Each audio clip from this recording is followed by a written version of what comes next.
वर्ग 12वा विषय अर्थशास्त्र प्रकरण क्रमांक 1 सूक्ष्म आणि स्थूल अर्थशास्त्राचा परिचय। स्वाध्याय प्रश्न पहिला, योग्य पर्याय निवडा। 1. अर्थशास्त्राची शाखा जी संसाधन वाटपाशी संबंधित आहे तर ती कोणती आहे? पर्याय आहेत अ. सूक्ष्म अर्थशास्त्र, ब. स्थूल अर्थशास्त्र, क. अर्थमिती, ड. यांपैकी काहीही नाही। तर उत्तराचे पर्याय आहेत 1. अ ब क, 2. अ ब, 3. फक्त अ, 4. वरीलपैकी नाही। तर याचं उत्तर आहे पर्याय क्रमांक 3 फक्त अ। सूक्ष्म अर्थशास्त्र अर्थशास्त्राची शाखा जी संसाधन वाटपाशी संबंधित आहे ती आहे सूक्ष्म अर्थशास्त्र। 2. सूक्ष्म अर्थशास्त्रातील संकल्पना अ. राष्ट्रीय उत्पन्न, ब. सामान्य किंमत पातळी, क. घटक किंमत, ड. उत्पादन किंमत। तर यातील सूक्ष्म अर्थशास्त्रातील संकल्पना आहेत तर याचे पर्याय आहेत 1. ब क, 2. ब क ड, 3. अ ब क व 4. क ड।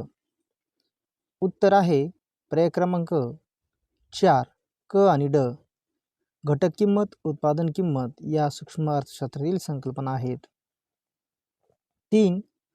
सूक्ष्म अर्थशास्त्रीय विश्लेषणात वापरली जाणारी पद्धत अ. राशी पद्धत, ब. समग्र पद्धत, क. विभाजन पद्धत, ड. सर्वसमावेशक पद्धत। पर्याय 1. अ क ड, 2. ब क ड, 3. फक्त क, 4. फक्त अ।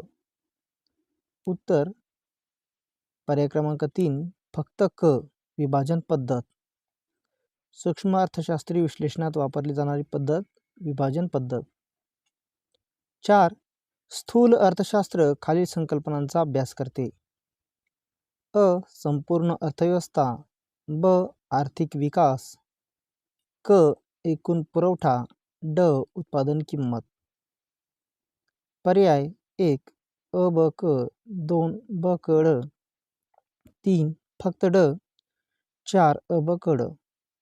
उत्तर पर्याय क्रमांक 1 अ ब आणि क। सूक्ष्म अर्थशास्त्र संपूर्ण अर्थव्यवस्था, आर्थिक विकास आणि एकूण पुरवठा या संकल्पनांचा अभ्यास करते। प्रश्न दुसरा, सहसंबंध पूर्ण करा।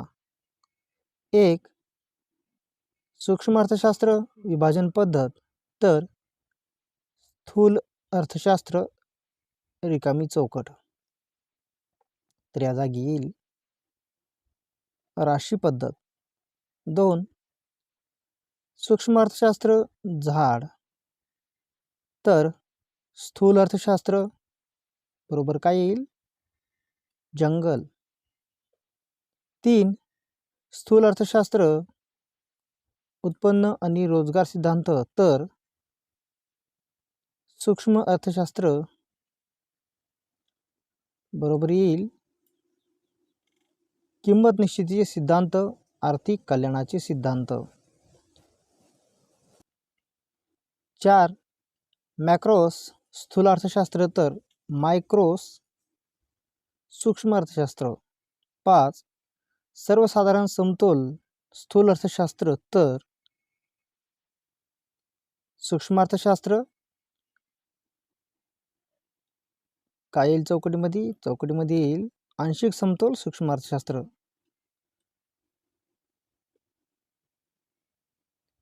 प्रश्न तिसरा, खालील उदाहरणांच्या आधारे संकल्पना ओळखून ती स्पष्ट करा।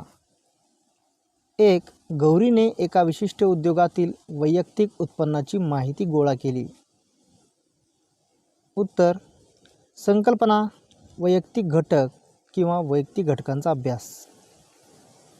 स्पष्टीकरण सूक्ष्म अर्थशास्त्रात विशिष्ट उद्योग, संस्था कुटुंब संस्था, वैयक्तिक किमती यांसारख्या लहान वैयक्तिक आर्थिक घटकांच्या वर्तनाचा अभ्यास केला जातो. वरील उदाहरणातही गौरीने एका विशिष्ट उद्योगातील वैयक्तिक उत्पन्नाची माहिती गोळा केली असल्याने हा वैयक्तिक घटकांचा अभ्यास आहे. 2. रमेशने उत्पादनविषयक सर्व निर्णय स्वतः घेण्याचे ठरविले. उदाहरणार्थ, काय आणि कसे उत्पादन करावे. उत्तर: संकल्पना मुक्त बाजारपेठीय अर्थव्यवस्था. स्पष्टीकरण: मुक्त बाजार अर्थव्यवस्था अशी असते की ज्यात वस्तूच्या उत्पादनाबाबत कोणते, कसे, किती उत्पादन करावे यांसारखे आर्थिक निर्णय खाजगी पातळीवर घेतले जातात. वरील उदाहरणातही रमेशने उत्पादनविषयक काय, कसे, किती हे सर्व निर्णय स्वतः घेण्याचे ठरवल्याने त्यातून मुक्त अर्थव्यवस्था ही संकल्पना स्पष्ट होते. 3. शबानाने आपल्या कारखान्यातील कामगारांना वेतन आणि बँक कर्जावरील व्याज दिले. संकल्पना उत्पादन घटकांचे मोबदले. स्पष्टीकरण: उत्पादनात सहभाग घेतल्याबद्दल उत्पादन घटकांना खंड, वेतन, व्याज व नफा ही दिली जाणारी किंमत म्हणजे उत्पादन घटकांचे मोबदले होय. वरील उदाहरणातही शबानाने आपल्या कारखान्यातील कामगारांना वेतन आणि बँक कर्जावरील भांडवलाचे व्याज दिले आहे. हे उत्पादन घटकांना दिलेले मोबदले आहेत हे स्पष्ट होते. प्रश्न 4. खालील प्रश्नांची उत्तरे लिहा. 1. सूक्ष्म अर्थशास्त्राची वैशिष्ट्ये स्पष्ट करा. उत्तर: अर्थव्यवस्थेचे सूक्ष्मदर्शी अध्ययन म्हणजे सूक्ष्मलक्षी अर्थशास्त्र होय.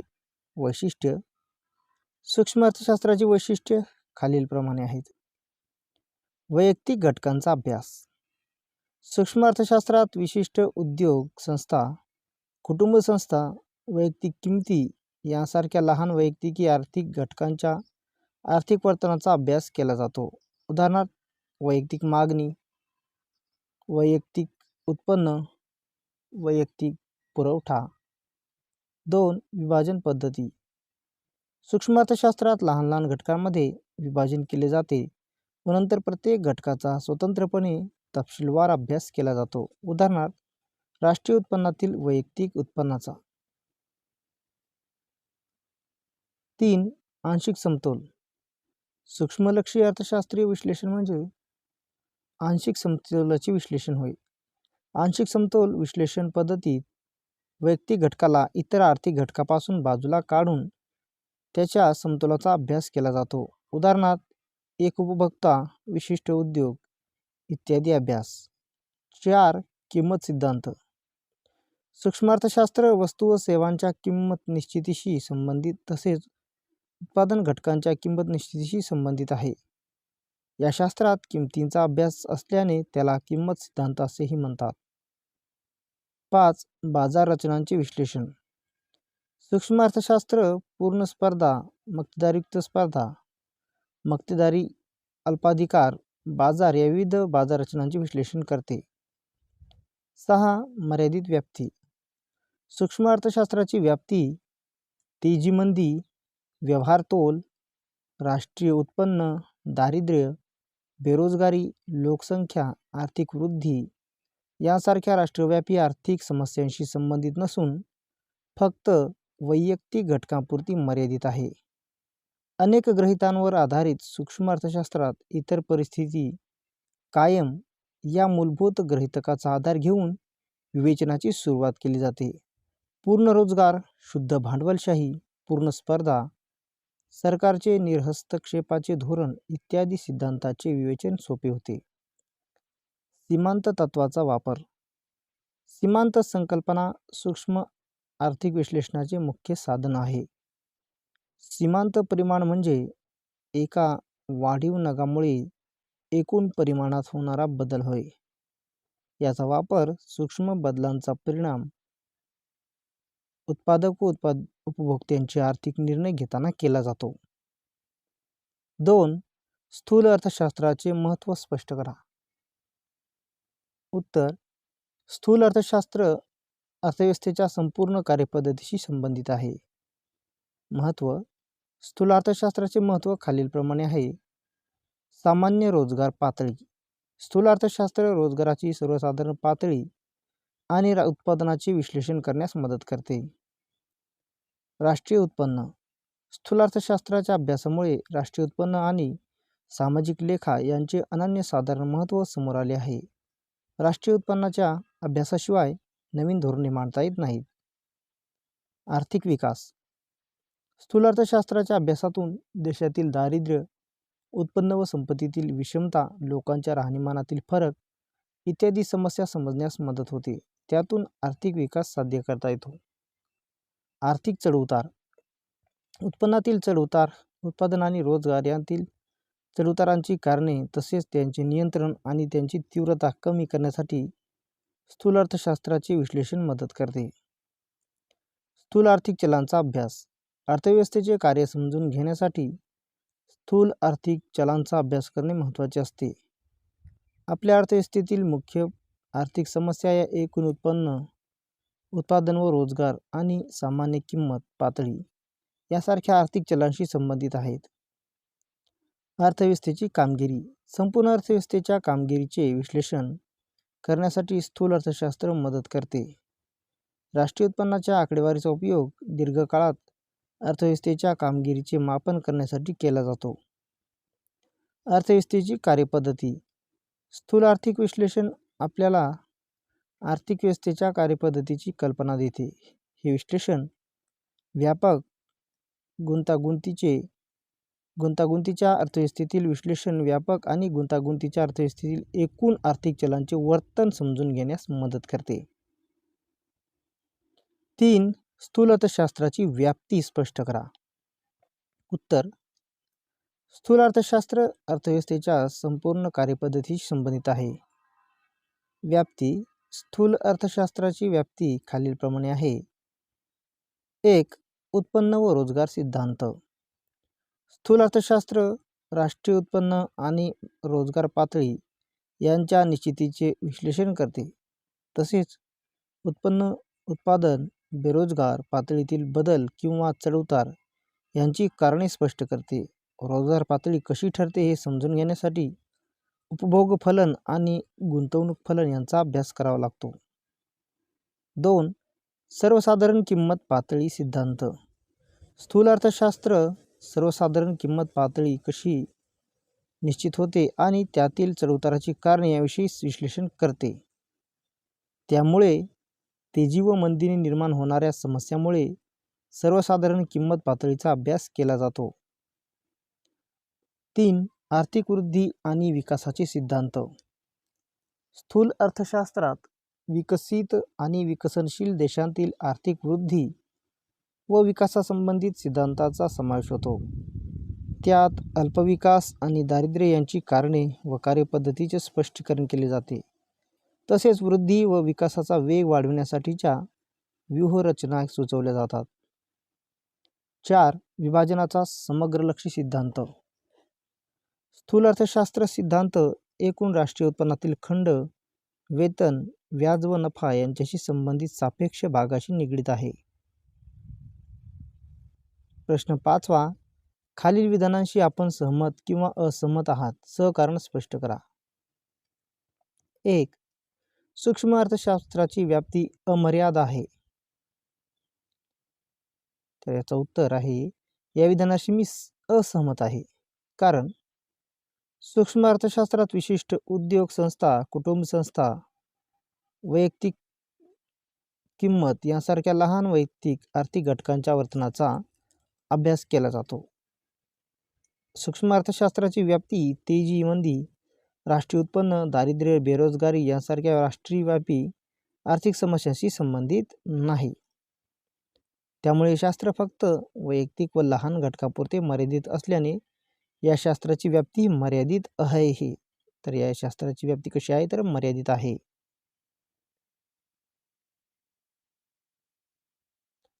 2. स्थूल अर्थशास्त्रात वैयक्तिक वर्तनाचा अभ्यास केला जातो. उत्तर. या विधानाशी मी असहमत आहे. कारण स्थूल अर्थशास्त्र अर्थव्यवस्थेच्या संपूर्ण कार्यपद्धतीशी संबंधित आहे. स्थूल अर्थशास्त्र ही अर्थशास्त्राची अशी शाखा आहे की ज्यात एकूण रोजगार, एकूण बचत, एकूण गुंतवणूक, राष्ट्रीय उत्पन्न यासारख्या मोठ्या समुच्चयांचा व त्यांच्यातील परस्पर संबंधाचा विचार करण्यात येतो.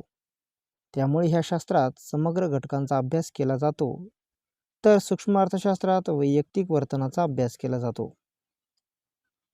3. स्थूल अर्थशास्त्र हे सूक्ष्म अर्थशास्त्रापेक्षा वेगळे आहे.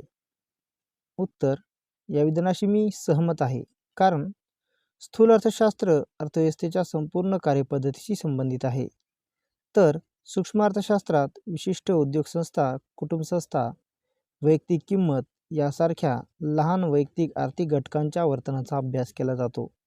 स्थूल अर्थशास्त्रात समग्र घटकांचा अभ्यास केला जातो, तर सूक्ष्म अर्थशास्त्रात वैयक्तिक वर्तनाचा अभ्यास केला जातो. स्थूल अर्थशास्त्र उत्पन्न व रोजगार सिद्धांत, तर सूक्ष्म अर्थशास्त्र किंमत सिद्धांत म्हणून ओळखले जाते. 4. सूक्ष्म अर्थशास्त्रात विभाजन पद्धतीचा वापर केला जातो. उत्तर: या विधानाशी मी सहमत आहे, कारण सूक्ष्म अर्थशास्त्रात विशिष्ट उद्योग संस्था, कुटुंब संस्था, वैयक्तिक किंमत यासारख्या लहान वैयक्तिक आर्थिक घटकांच्या वर्तनाचा अभ्यास केला जातो. या शास्त्रात लहान घटकांमध्ये विभाजन केले जाते व नंतर प्रत्येक घटकाचा स्वतंत्रपणे तपशीलवार अभ्यास केला जातो. उदाहरणार्थ, राष्ट्रीय उत्पन्नातील वैयक्तिक उत्पन्नाचा अभ्यास हे शास्त्र करते, म्हणून ह्या विधानाशी मी सहमत आहे.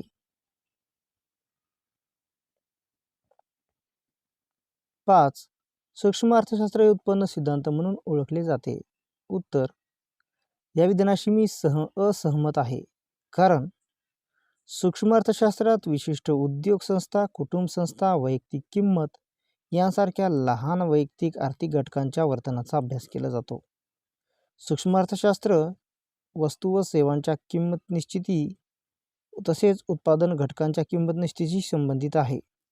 या शास्त्रात किंमतींचा अभ्यास असल्याने त्याला किंमत सिद्धांत असे म्हणतात, तर स्थूल अर्थशास्त्राला उत्पन्न सिद्धांत असे म्हणतात. प्रश्न 6वा, सविस्तर उत्तरे लिहा. 1. सूक्ष्म अर्थशास्त्राचे महत्त्व स्पष्ट करा. उत्तर: अर्थव्यवस्थेचे सूक्ष्मदर्शी अध्ययन म्हणजे सूक्ष्मलक्षी अर्थशास्त्र होय. महत्त्व: सूक्ष्म अर्थशास्त्राचे महत्त्व खालीलप्रमाणे. किंमत निर्धारण. सूक्ष्म अर्थशास्त्र हे विविध वस्तूंच्या किमती तसेच विविध उत्पादन घटकांच्या किमती यांचे स्पष्टीकरण करण्यासाठी महत्त्वाचे आहे. 2. मुक्त बाजार अर्थव्यवस्था. सूक्ष्म अर्थशास्त्र मुक्त बाजार अर्थव्यवस्थेची कार्यपद्धती समजण्यासाठी मदत करते. मुक्त अर्थव्यवस्था ही अशी अर्थव्यवस्था आहे की ज्यात वस्तूच्या उत्पादनाबाबत कोणते, कसे, किती उत्पादन करावे यासारखे आर्थिक निर्णय खाजगी पातळीवर घेतले जातात, तसेच सरकारचा हस्तक्षेप नसतो. 3. विदेश व्यापार. सूक्ष्म अर्थशास्त्र हे जकात शुल्काचे विशिष्ट वस्तूवरील परिणाम, कोणत्याही दोन देशांच्या चलन विनिमय दराची निश्चिती, आंतरराष्ट्रीय व्यापारातील फायदे यासारख्या विदेशी व्यापारातील विविध पैलूंचे स्पष्टीकरण करण्यास मदत करते. आर्थिक प्रारूपांची निर्मिती. सूक्ष्म अर्थशास्त्र सुलभ प्रारूपाद्वारे विविध गुंतागुंतीच्या आर्थिक परिस्थितीचे आकलन करण्यास सहाय्य करते. विविध संज्ञा, संकल्पना, परिभाषा, नवीन आर्थिक विश्लेषणाची साधने यासारख्या घटकांच्या माहितीसाठी हे शास्त्र महत्त्वाचे आहे. 5. व्यावसायिक निर्णय. व्यावसायिकांना निर्णय घेण्यास सूक्ष्म आर्थिक सिद्धांत महत्त्वाचे आहे. उदाहरणार्थ, उत्पादन खर्चाची निश्चिती, वस्तूंची किंमत निश्चिती, महत्तम उत्पादन आणि नफा इत्यादी. 6. शासनास उपयुक्त. सूक्ष्म अर्थशास्त्र मुक्त बाजार अर्थव्यवस्थेची कार्यपद्धती समजण्यासाठी महत्त्वाचे आहे. मुक्त अर्थव्यवस्था ही अशी अर्थव्यवस्था आहे की ज्यात वस्तूच्या उत्पादनाबाबत कोणते, कसे, किती उत्पादन करावे यासारखे आर्थिक निर्णय खाजगी पातळीवर घेतले जातात. 7. कल्याणकारी अर्थशास्त्राचा पाया. सूक्ष्म अर्थशास्त्र उपलब्ध साधनांचा पर्याप्त वापर करून समाजाचे महत्तम कल्याण कसे साधता येईल याचा अभ्यास करते. त्यामुळे समाजाच्या कल्याणाच्या माहितीसाठी या शास्त्राचा अभ्यास महत्त्वाचा आहे. 2. स्थूल अर्थशास्त्राची संकल्पना वैशिष्ट्यांसह स्पष्ट करा. उत्तर. स्थूल अर्थशास्त्र ही अर्थशास्त्राची अशी शाखा आहे की ज्यात एकूण रोजगार, एकूण बचत, एकूण गुंतवणूक, राष्ट्रीय उत्पन्न यांसारख्या मोठ्या समुच्चयांचा व त्यांच्यातील परस्पर संबंधांचा विचार करण्यात येतो. स्थूल अर्थशास्त्र ही संपूर्ण अर्थव्यवस्थेचे विश्लेषण करणारी शाखा आहे. या शाखेत राष्ट्रीय उत्पन्न, राष्ट्रीय उत्पादन, एकूण रोजगार, एकूण उपभोग, एकूण बचत, सर्वसाधारण किंमत, व्यापार चक्रातील चढउतार यांसारख्या समग्र घटकांचा अभ्यास करते. वैशिष्ट्य. स्थूल अर्थशास्त्राची वैशिष्ट्य खालीलप्रमाणे आहे. 1. समग्र घटकांचा अभ्यास. स्थूल अर्थशास्त्र संपूर्ण अर्थव्यवस्थेचा अभ्यास करते. उदाहरणार्थ राष्ट्रीय उत्पन्न, राष्ट्रीय उत्पादन, राष्ट्रीय रोजगार, सर्वसाधारण किंमत, व्यापार चक्र इत्यादी. 2. राशी पद्धती. राशी पद्धतीत एका घटकाचा अभ्यास नसून संपूर्ण अर्थव्यवस्थेचा अभ्यास केला जातो. बोल्डिंग यांच्या मते जंगल म्हणजे झाडांचा समुच्चय असतो, त्या समुच्चयाचा अभ्यास हे शास्त्र करते. 3. सर्वसाधारण समतोल. स्थूल अर्थशास्त्र एकूण घटकाच्या वर्तनाशी आणि त्यांच्या कार्यपद्धतीशी संबंधित आहे. सर्वसाधारण समतोल संपूर्ण अर्थव्यवस्थेतील मागणी, पुरवठा व किंमत यांच्या वर्तनाशी निगडीत आहे. उदाहरणार्थ एक उपभोक्ता, विशिष्ट उद्योग इत्यादी अभ्यास. 4. उत्पन्न सिद्धांत. स्थूल अर्थशास्त्र राष्ट्रीय उत्पन्नाची संकल्पना, त्याचे विविध घटक, मापन पद्धती आणि सामाजिक लेखांकनाचा अभ्यास करते. ते एकूण मागणी व एकूण पुरवठ्याशी संबंधित, तसेच राष्ट्रीय उत्पन्नातील चढउतार, व्यापार चक्रातील तेजीमंदी यांची कारणे व बदल यांचा अभ्यास करते. 5. परस्परावलंबन. स्थूल विश्लेषणात हे एकूण आर्थिक चले जसे उत्पन्न, उत्पादन, रोजगार, गुंतवणूक यांसारख्या आर्थिक चलांचे परस्परावलंबन लक्षात घेतले जाते. उदाहरणार्थ गुंतवणुकीचा अंतिम परिणाम उत्पन्न, रोजगार यांसारख्या घटकांवर कसा होतो. 6. सर्वसाधारण रोजगार पातळी. स्थूल अर्थशास्त्रात सर्वसाधारण किंमत पातळी, निश्चिती व त्यातील बदल यांचा अभ्यास असतो. सर्वसाधारण किंमत पातळी म्हणजे अर्थव्यवस्थेतील सद्यस्थितीत उत्पादित केलेल्या सर्व वस्तू व सेवांच्या किमतींची सरासरी होय. 7. धोरणाभिमुख. लॉर्ड केन्स यांच्या मते स्थूल अर्थशास्त्र हे आर्थिक समस्या सोडवणाऱ्या धोरणांची चर्चा करणारे शास्त्र आहे. उदाहरणार्थ भाववाढ नियंत्रण, रोजगार निर्मिती, अर्थव्यवस्थेला मंदीतून बाहेर काढणे इत्यादी. 8. वृद्धीची प्रारूपे. स्थूल अर्थशास्त्रात आर्थिक वृद्धी व आर्थिक विकासातील विविध घटकांचा सहभाग अभ्यासला जातो. आर्थिक वृद्धी व विकासासाठी आवश्यक प्रारूपे विकसित करण्यासाठी हे शास्त्र उपयुक्त ठरते. उदाहरणार्थ महालनोबिस वृद्धी प्रारूप,